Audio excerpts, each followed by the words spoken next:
අද මම ඔයාලට කියලා දෙන්න යන්නේ බැක් මාන්ස් පේශි කියන්නේ ලැට්මස් ඩෝසයි මසල්ස් හොඳට හදාගන්න පුළුවන් ව්‍යායාම කීපයක් තව තියෙනවා. අංක 1 පුල් අප්ස්. ඔයාලට උපරිම හැකි උපරිමයෙන් සෙට් 3ක් කරන්න. මේ මසල් එකට ඒතකොට බැක් මසල් එකට හොඳ වෝම් අප් එකක් වගේම හොඳ ස්ට්‍රෙන්ග්ත් එකක් ලැබෙනවා පුල් අප්ස් කරන එකෙන්. ඊට පස්සේ අපිට තෝරගන්න පුළුවන් let full down wide grip narrow grip තියෙනවා.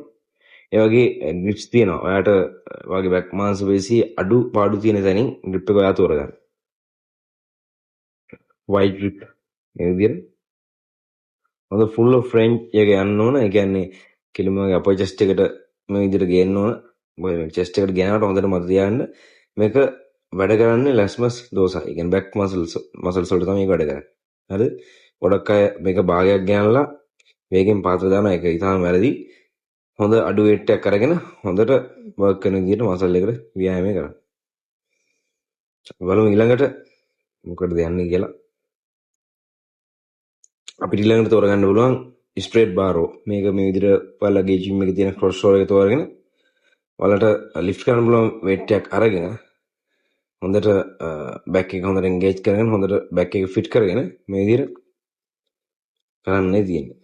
ඊළඟ ව්‍යායාමයේ chest supported T-bar row එක. මේක T-bar row එක කරනවට වඩා ටිකක් support එක ලැබෙනවා.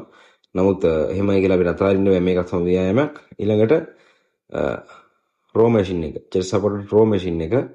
මේකෙත් අපි wide grip අල්ලගෙන කරන්න පුළුවන්. narrow grip ඒ low row විදිහටත් මේක කරන්න පුළුවන්.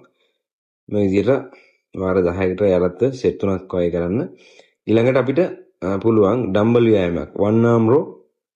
මේකෙත් ඔයාට back muscle වලට හොඳට ශක්තිය ලබා දෙන්න පුළුවන්, වර්ධනයක් ලබා දෙන්න පුළුවන්. අවසාන ව්‍යායාමයේ විදිහට මේක තෝරගන්න. ඒක ඉතාමත් හොඳ ව්‍යායාමයක්. අවසාන ව්‍යායාමයේ විදිහට කරනවා නම් ගොඩක් හොඳයි. මොකද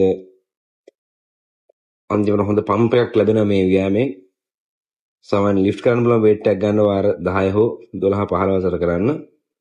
මේ වගේ මේ ව්‍යායාම කිහිපය තුලින් ඔයාලට හොඳ බෑක් එක හදාන්න පුළුවන්. මේ දවස්වල නම් මගේ නම් පොඩක් ෆැට් එක වැඩි මොකද බල්ක් එකක් ඉන්න නිසා.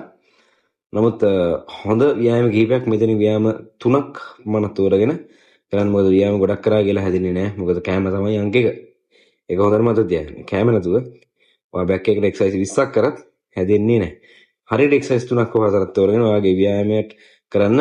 ඔයාගේ අඩුපාඩු මසල් එක තෝරගෙන. ඒ කියන්නේ බෑක් එකේ අඩුපාඩු තෝරගෙන ව්‍යායාම කිහිපයක් තෝරගන්න. එහෙනම් ජය වේවා ලයින් කින්නම් ජිම්.